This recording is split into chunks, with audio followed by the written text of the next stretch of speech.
Hello and welcome to Samuel's Fortress. I'm your host Kirill, and today we're going to be discussing Yugoslav Macedonia. Now, in the fall of 1944, as we discussed in the previous video, the Soviet Union begins pushing into the Balkans and the local communist forces begin rising up and overthrowing the regional monarchies. And here we're also going to be talking about the Bulgarian monarchy, which is overthrown by the communists, specifically by the Fatherland Front, which is being led by a Kimon Georgiev. Now, once the Fatherland Front and the communists take control of Bulgaria, Bulgaria will switch sides from the Axis to the Allies. It will ally with the Soviet Union. And at that point in time, the Bulgarian military, now under this Fatherland Front, will begin pushing the German forces out of Macedonia, out of southern Serbia. And by November of 1944, the Bulgarian army and the Macedonian partisans have successfully expelled the German forces from the region. Now, although the Germans are pushed out of that portion of the Balkans, they're not completely expelled from the entire Balkan zone. The Germans will manage to entrench themselves in Western Yugoslavia. Here we're talking about the Sirmian Front. And this Sirmian Front, there we will have, again, the Germans fighting the various communist forces, and that the fighting on that front will last from the fall of 1944 into the spring of 1945. Ultimately, the Germans will lose on that front and will ultimately lose the entire war. Now, once the war is over in the spring of 1945, in Macedonia, the borders are basically returned to their pre-war status. As you may recall from the previous video, the Bulgarian monarchy was allowed to administer the region of Vardar Macedonia, the majority of the region of Vardar Macedonia. However, after the war, that territory is returned to Yugoslavia, and basically the Macedonian region is partitioned in the same way that it was prior to the war, Vardar Macedonia being under Yugoslav control, Pirin Macedonia being under Bulgarian control, and Aegean Macedonia being under Greek control. Now, if we look at what's going on in Yugoslavia, here we see that the Yugoslav communists, the Yugoslav partisans, are basically organizing a provisional government, which is known as AVNOI. AVNOI stands for the Anti-Fascist Council for the National Liberation of Yugoslavia. And this communist provisional government, which will lead to the formation of this communist Yugoslavia, this council, AVNOI, will basically design the structure of this socialist Federal Republic of Yugoslavia, which will be led by Marshal Josip Broz Tito. And the way Yugoslavia is formed is with 6 republics and 2 autonomous provinces. These 6 republics that will comprise Yugoslavia will be Slovenia, Croatia, Bosnia and Herzegovina, Serbia, Montenegro, and Macedonia. The 2 autonomous provinces, which are located within the Republic of Serbia, are Vojvodina in the north and Kosovo in the south. Now, within the Macedonian Republic itself, we have a separate provisional government known as ASNOM. ASNOM stands for the Anti-Fascist Assembly for the National Liberation of Macedonia, and this will be the provisional government of the Macedonian Republic. And the president of ASNOM and of the future People's Republic of Macedonia will be Metodija Andonov, also known as Cento. Now, once ASNOM is formed, and the Macedonians, here we're talking about Macedonian partisans, begin forming the structure of this new Macedonian Republic, Tito begins sending representatives to ASNOM to ensure that the Macedonians kind of stay within the boundaries of what is acceptable to the Yugoslavs. And they want to make sure that this new Macedonian Republic, this People's Republic of Macedonia, will ultimately serve Yugoslav interests. And here, Tito basically sends his representative, the main guy in Yugoslav Macedonia, a Svetozar Vukmanovic. And what the goal here is of Vukmanovic and of Tito in Yugoslavia is to systematically eliminate the Bulgarian element from Macedonia in order to serve these Yugoslav interests. Basically, here we see a revival of this old Serbian-style policy of artificial Macedonization that was present in the 19th century, and which was thought up by Stoyan Novakovic. That's something we discussed a bit in previous videos. But basically here, I don't really have time to get into the Tito-Stalin split and all the controversies and conflicts that emerged between Yugoslavia and Bulgaria after the war. That'll be a separate video in the future. But there is a tense relationship that ultimately ends up developing between Yugoslavia and Bulgaria, and the Yugoslavs again wish to separate the Macedonians from the Bulgarians in order to keep those two entities separate in order to serve their own interests. And here there are also Macedonians who collaborate with this Yugoslav project. Here we're talking about people like Lazar Kolishevsky, Blaže Koneski, Mihailo Apostolsky, and so forth. Once the Yugoslavs managed to infiltrate and co-opt Osnom, we see a number of anti-Macedonian policies being implemented by the Yugoslavs. One of the main policies that they implement is an artificial standardization of the language in Macedonia, which heavily Serbianizes the language. This is being done by Blaže Koneski. He's kind of the main guy in charge of this, and there's quite a bit of protest to this standardization of the Macedonian language. We see the famous Macedonian poet Venko Markovski openly object to this standardization and Serbianization of the Macedonian language. He objects to the introduction of Serbian words into the language. He objects to the elimination of traditionally Cyrillic characters from the Macedonian alphabet, and so forth. We also see Macedonian surnames being altered to be more Macedonian as opposed to kind of traditionally Bulgarian. At least that's the way the Yugoslavs see it. And here we see a massive explosion in surnames ending with the suffix ski. Now, in order to get this a little bit further, I will be referencing Chris Anastasov's work, A Visit to Yugoslav Macedonia. Now, as you can see, this is a very thin little booklet. Basically, for those of you who aren't aware, who haven't watched the previous videos, Chris Anastasov, he was a Macedonian from Aegean Macedonia who had to flee the region as a result of the Balkan Wars, ended up moving to the United States and becoming a professor at Washington University in St. Louis, Missouri. Now, after the war, I believe in 1957, Chris Anastasov, for the first time since he left back in the Balkan War period, returns to Macedonia to see what it's like under this Yugoslav regime. And this little booklet is basically his journal entries from that visit to Yugoslav Macedonia. And in this little booklet, he recalls a conversation he had with some teachers and professors in Skopje. And now I will quote from Professor Anastasov. "We were assigned to a room, and half an hour later I returned to the lobby to converse with my new acquaintances. They stood around me long after midnight. After I told them that I am also a teacher, the subject matter of our conversation centered around classwork, subject matter taught, pedagogy, school facilities, and finally, we came to the subject of the new Macedonian language. I spoke to them in Bulgarian, which they well understood, and why shouldn't they? The fact that their vocabulary contained a mixture of Serbisms and words of a local dialect did not necessarily mean that they could not speak Bulgarian.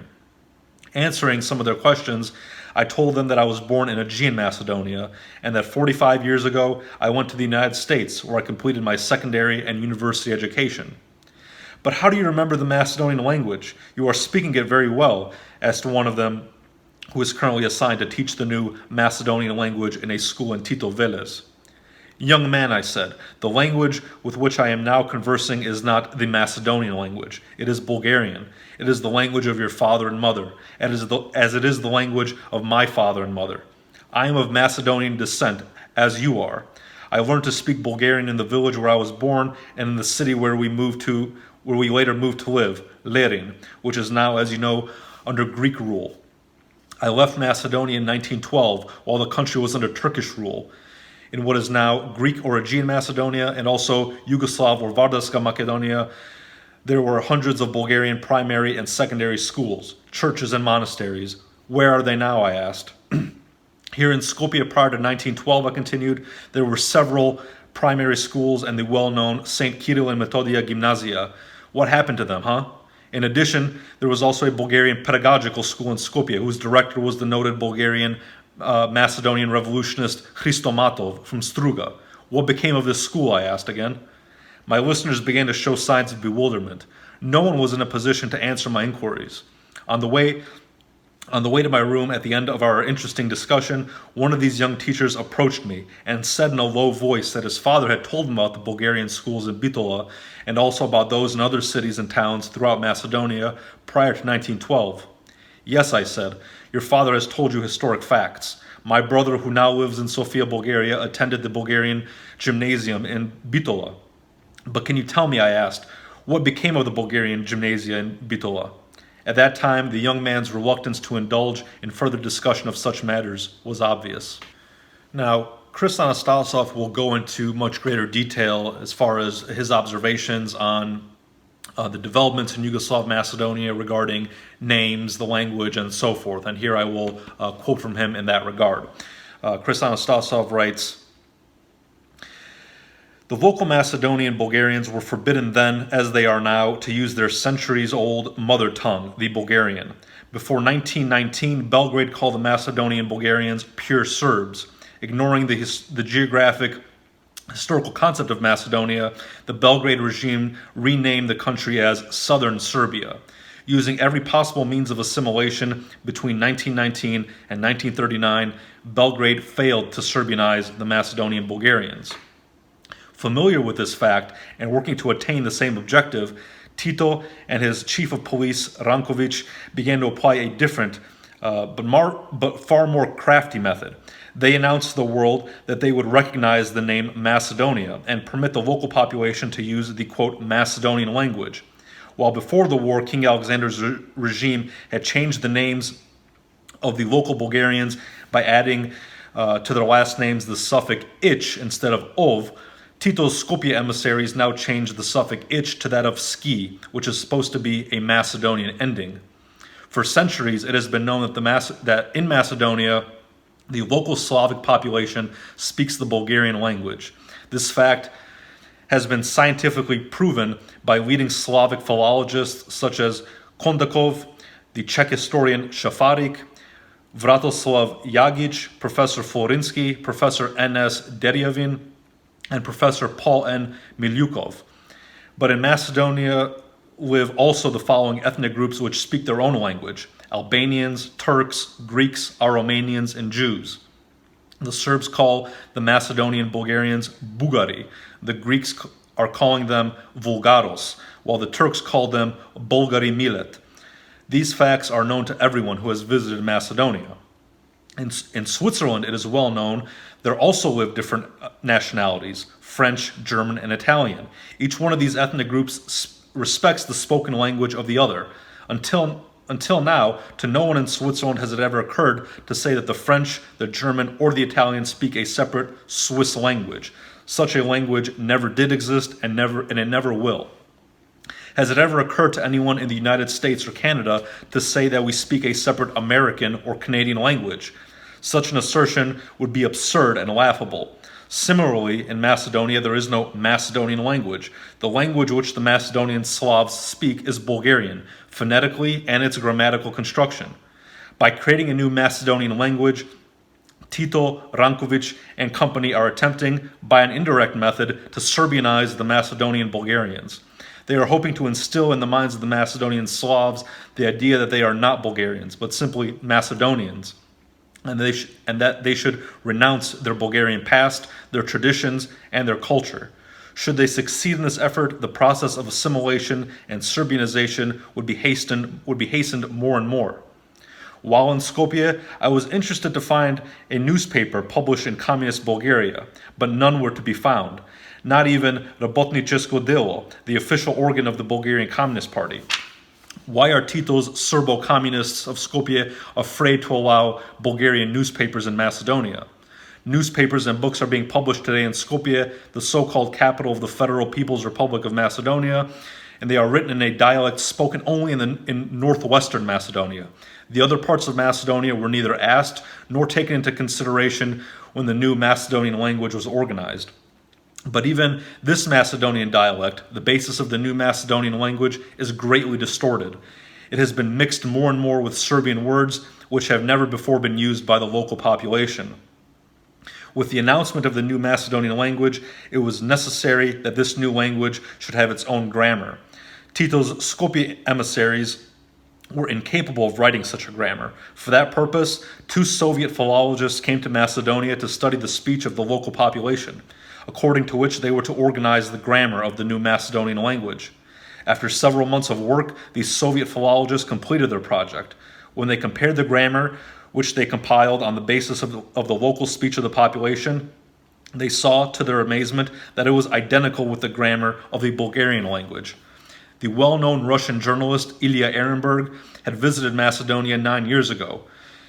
In writing his observations, Ehrenberg pointed out that the language which the local population speaks is Slavic, but it is much nearer to Bulgarian than to the Serbian language. While the passage of Ehrenberg's article was published in Bulgarian communist newspapers, it was intentionally deleted from Tito's paper Nova Macedonia, edited and published in Skopje, Macedonia by Serbo-communists. The significance of this distortion, of course, is self-explanatory. Now, Professor Anastasov's observations in Yugoslav Macedonia are supported by external sources. Here, I'm going to be talking about the American Central Intelligence Agency, the CIA, who at this time in the late 40s and early 50s has agents, spies, located within Yugoslav Macedonia to report back to the United States what is going on in this region, to report back what the developments are within Yugoslav Macedonia. And one of the reports that is prepared by one of these CIA agents I have right here, and it is entitled Transmittal of Document Relative to the Macedonian Question in Yugoslavia. And this was a document that was distributed within the CIA in February of 1950, and which was declassified to the public for public release in December of 2001. And I will put a link to this report in the comments section of the video so you can read it in its entirety. But here I will quote briefly from it in regard to this new Macedonian language. The CIA agent observes that, quote, they, the Yugoslav communists, created the Macedonian language. All family names were altered. Books are printed in Macedonian, which the Macedonians do not understand. Many communists oppose the new language.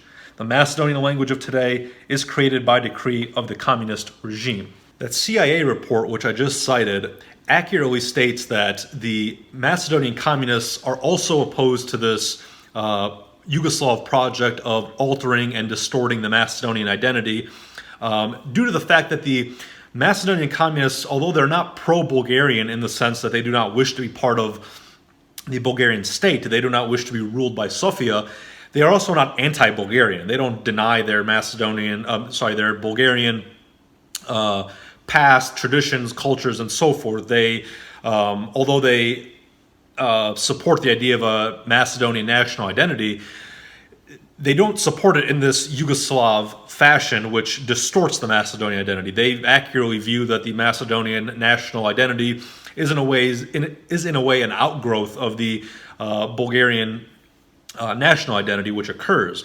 And like I said, therefore they are opposed to this artificial identity that is put forward by the Yugoslavs. And in order for the Yugoslavs to ensure that their project moves forward without opposition from the Macedonian communists, the Yugoslavs will pass laws that prohibit opposition to their Macedonist project.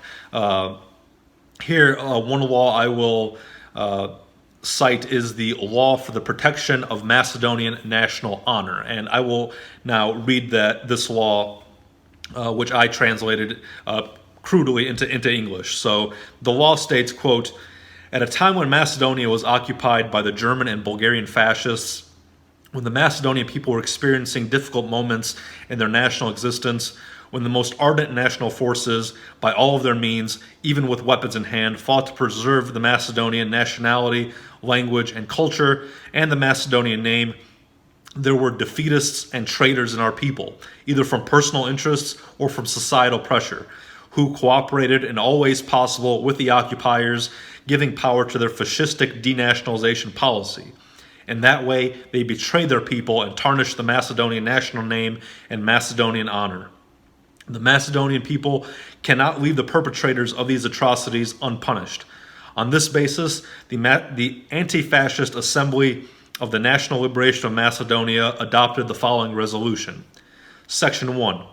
A special court is created for the trial of the offenders of the Macedonian national honor, who on the territory of Macedonia will judge any person during the occupation committed a crime against the Macedonian national honor. Section 2. This court shall try those offenses committed against the national honor which cannot be qualified as a betrayal or as assisting the occupier in committing war crimes. Section 3. The court for crimes against the Macedonian national honor shall deprive the convicted of national honor, which includes deprivation of civic rights, forced labor, and confiscation of property. Deprivation of national honor can be temporary or lifelong, and forced labor can last up to 10 years. Section 4. If it is determined after the interrogation that a crime punishable by death has been committed, the court for crimes against the Macedonian national honor will be declared to be of incompetent jurisdiction, and the case will be sent to a court of competent jurisdiction. Section 5. The Anti-Fascist Assembly of the People's Liberation of Macedonia, by its president, will issue the necessary legal decisions which will determine the offenses to be tried by the court for crimes against the Macedonian national honor, the regulation of the court, and its procedure. Section 6. The court for trial of the offenders of the Macedonian national honor is chosen by the president of the Anti-Fascist Assembly for the People's Liberation of Macedonia and consists of 30 total members who judge in groups of 3 members. Section 7. The president of OSNOM appoints the public prosecutor for the courts of national honor. Section 8. This resolution shall go into effect on the date of publication. So you can see here in this law for the protection of Macedonian national honor, a copy of which I have here as it was published in the Yugoslav newspaper Nova Macedonia, is an extremely Orwellian statute. It basically projects onto the Macedonians the crimes that the Yugoslavs themselves are committing towards them.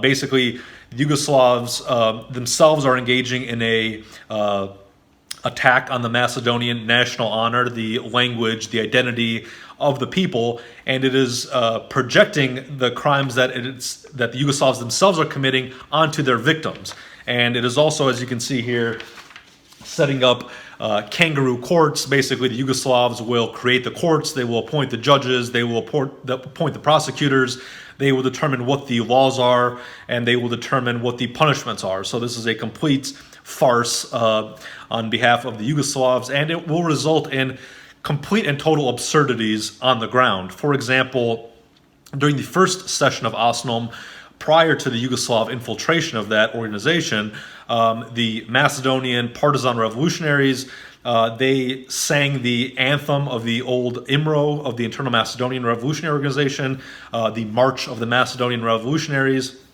And what the Yugoslavs do once they get in there is they ban that anthem. So even the songs of the Macedonian partisans are banned as Bulgarophilic by the Yugoslavs. As you can imagine, there is quite significant pushback in Macedonia against these laws, against the Yugoslav policies in general. And there's also outrage within the Macedonian communists themselves, who, as a result of these Yugoslav laws and policies, will meet to pass a nearly unanimous resolution for the secession of Macedonia from Yugoslavia. And here in this CIA report, which I just referenced previously, the report references this resolution, now quoting, "The resolution was accepted with joy by the communist authorities in Macedonia. The Macedonian parliament was ready to proclaim the secession of the People's Republic of Macedonia from Yugoslavia and its incorporation into Bulgaria." The report goes on to state, "Tito thought that by creating the Macedonian language, he would win the Macedonian people, above all the weak Macedonian intelligentsia, who are mostly educated in Bulgaria and thought pro-Bulgarian. In the beginning, it appeared that he was fully successful and that the People's Republic of Macedonia is his most faithful republic.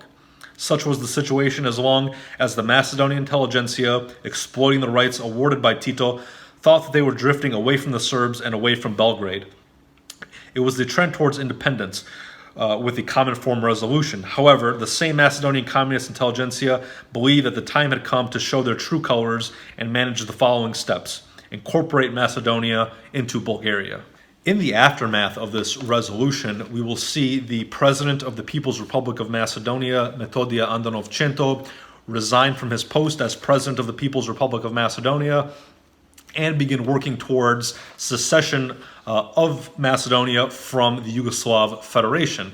Now, he, along with many others, will be arrested for these anti-Yugoslavian activities, and Cento in particular will be sentenced to 10 years hard labor at Idrizovo.